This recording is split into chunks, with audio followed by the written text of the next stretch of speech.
Muy buenos días, jóvenes del tercer grado de secundaria. Bueno, esta semana nos corresponde trabajar el tema de ángulos, tema muy importante ya relacionado básicamente a la geometría. Cuando hablamos pues de ángulos primero empezar con lo que es pues su definición y algunas características que pueda tener este tema, ¿no? Para ello te estoy presentando esta imagen, ¿ok? Esta imagen que te está representando pues un ángulo en sí. A partir de esta imagen vamos a definir pues qué viene a ser un ángulo. Si tú te das cuenta, la definición te indica que son dos rayos divergentes que tienen un término en común, y ese término en común se llama vértice. Estos dos rayos divergentes, OA y OB, tienen una abertura. Esta abertura puede ser medida por, en este caso, ese instrumento llamado transportador. Ahora, tú puedes denotar este ángulo de diferentes maneras. Uno, utilizando el alfabeto griego, u otro puede ser de esta manera, ¿no? Medida del ángulo AOB. Estás denotándolo para que puedas darle características. Pero si tú te das cuenta aquí abajo, también podemos darnos cuenta que tenemos una propiedad muy importante que no podemos obviar, la cual se refiere a la bisectriz. Este término es muy conocido y la bisectriz básicamente te dice que es aquel segmento de recta que va a dividir un ángulo en partes iguales. Como puedes tú observar en la figura, todo este ángulo vale 62 grados. Pero ahora, al utilizar la bisectriz, cada uno de ellos tiene una medida de 31 grados. Está dividiendo a dicho ángulo original en dos partes iguales. Cuando vamos a hablar de los ángulos, vamos a encontrar diferentes clasificaciones. Vamos a empezar la clasificación según la medida o la magnitud que pueda tener. Estos también ya ustedes conocen. Es una manera de poder refrescar el conocimiento que ustedes ya tienen de este tema. Primero vamos a hablar del ángulo nulo. Nulo se refiere a que no tiene movimiento alguno. Por consecuencia, vamos a hablar de 0 grados. Cuando yo hablo de un ángulo agudo, básicamente me estoy refiriendo a que es un ángulo mayor de 0 grados, pero menor que 90. El ángulo recto te dice que es aquel ángulo que va a formar 90 grados. Este ángulo, que también puede ser representado por un recuadro en la parte inferior, también se le llama que estos dos rayos son perpendiculares. El siguiente ángulo que podemos encontrar es un ángulo obtuso.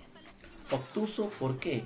Porque mide más de 90 grados, pero menos de 180, como estás observando en la figura. El siguiente que tenemos es el ángulo llano. Ángulo muy importante porque en casi la mayoría de problemas siempre se refiere a ángulos llanos. Este ángulo llano te dice que la medida que va a tener son 180 grados. Y el otro y último en esta clasificación es el ángulo completo, también le llaman ángulo de una vuelta. ¿Y por qué una vuelta? Porque da los 360 grados, toda una vuelta en el sistema sexagesimal. Por consecuencia, este sería la clasificación según su medida.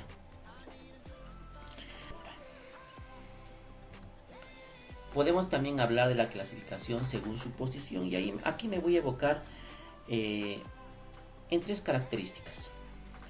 El primero va a ser los ángulos adyacentes. ¿Cuándo un ángulo es adyacente? Ahí tienes un ángulo adyacente. Según esta gráfica podemos decir que un ángulo adyacente es cuando presentan dos ángulos que tienen un lado en común. En este caso es este lado que estoy señalizando, el lado en común. Entonces se da en dos ángulos que tienen un lado en común. Luego tenemos los ángulos consecutivos. Estos ángulos consecutivos obviamente ya no te hablan de dos. Puedes encontrar más ángulos, y en este caso se refiere cuando uno está a continuación de otro, como es en este ejemplo. ¿Te das cuenta? Pueden formar varios ángulos, son consecutivos. Por ejemplo, en este caso este ángulo phi, el ángulo delta, el ángulo epsilon, cada uno de ellos en este caso están uno a continuación de otro. Y los ángulos opuestos por el vértice, básicamente se va a esta figura. Vas a trazar dos líneas que van a tener un punto en común, este punto de acá. Y al tener este punto en común vas a formar ángulos congruentes. Aquí está el primer par de ángulos congruentes. El ángulo alfa, como tú estás observando acá, van a ser congruentes. Estos son opuestos por el vértice, pero no son los únicos. También estos dos podrían ser opuestos por el vértice. Por consecuencia, podemos decir que alfa son congruentes y si yo quiero colocarle un ángulo aquí, podría decir que beta también congruentes. Ahora vamos a hablar de la clasificación según la suma de sus medidas. Y aquí vamos a encontrar dos tipos de ángulos, que también ustedes ya lo conocen. Los complementarios y los suplementarios. En el caso de los complementarios, su nombre pues lo dice. Voy a tener dos ángulos que son complementarios, es decir, que sumados te van a dar 90 grados. A eso se llama complemento, lo que falta para 90 grados. El ángulo suplementario se refiere cuando dos ángulos o lo que le falta a un ángulo para formar 180 grados. ¿Okay? Esos son ángulos suplementarios. En este caso, teniendo en cuenta esto, ya puedo yo hablar de los ángulos formados por rectas paralelas cortadas por una secante. Observa la figura. Yo tengo dos rectas paralelas, que la puedo llamar L1 y L2. Y tengo esta recta secante que está cortando en dos puntos a dichas rectas antes mencionadas. Por esto yo voy a formar varios ángulos. ¿Okay? Voy a encontrar diferentes ángulos aquí. Ahí están ya representados cada uno de estos ángulos. Pero cada uno de estos ángulos que estoy formando con esta recta secante tienen nombres. Y vamos a comenzar a diferenciarlos y a darle las características de cada uno de ellos. El primer tipo de ángulos que puedo yo presentar son los ángulos alternos internos y otros también que voy a encontrar que son los alternos externos. Me evoco a la primera, ángulos alternos internos. En este caso voy a indicar que se llaman alternos internos porque están en el interior de las rectas paralelas, que en este caso sería 3, 4, 5 y 6. Pero las características son las siguientes. El ángulo 3 con el ángulo 5 son iguales. ¿Okay? Son iguales. Estos dos ángulos son iguales. No solo ellos, sino también el ángulo 4 y el ángulo 6 también van a ser iguales. A los que acaba de mencionarte se le llaman ángulos alternos internos. Luego tenemos los alternos externos, que están fuera de las rectas paralelas. Aquí los que van a ser iguales son, por ejemplo, el ángulo 1 y el ángulo 7. Estos dos tienen en este caso el mismo, son congruentes, son iguales, ¿no? Y el otro que voy a encontrar es el ángulo 2 con el ángulo 8. Estos también son iguales. Importante ello. En la tercera característica, básicamente voy a empezar a conjugarlos, a agruparlos. Y al agruparlos yo te voy a decir que estos pues van a sumar 180 grados. El primer par de conjugados internos, vuelvo a repetir, están en el interior de las rectas paralelas, serán estos dos. Tanto el ángulo 3 como el ángulo 6 sumándolos por propiedad, recuerda esto, siempre van a ser sumados igual a 180 grados. Como está aquí, ¿no? Puedes darte cuenta que el ángulo 3 más el ángulo 6 es igual a 180. Pero no son los únicos. El ángulo 4 y el ángulo 5 también van a ser conjugados internos porque sumados te van a dar 180 grados. Los ángulos conjugados externos fuera de las rectas paralelas, el ángulo 1 y el ángulo 8 también sumados te van a dar 180 y el siguiente es el ángulo 2 y el ángulo 7 también te van a dar igual a 180 grados.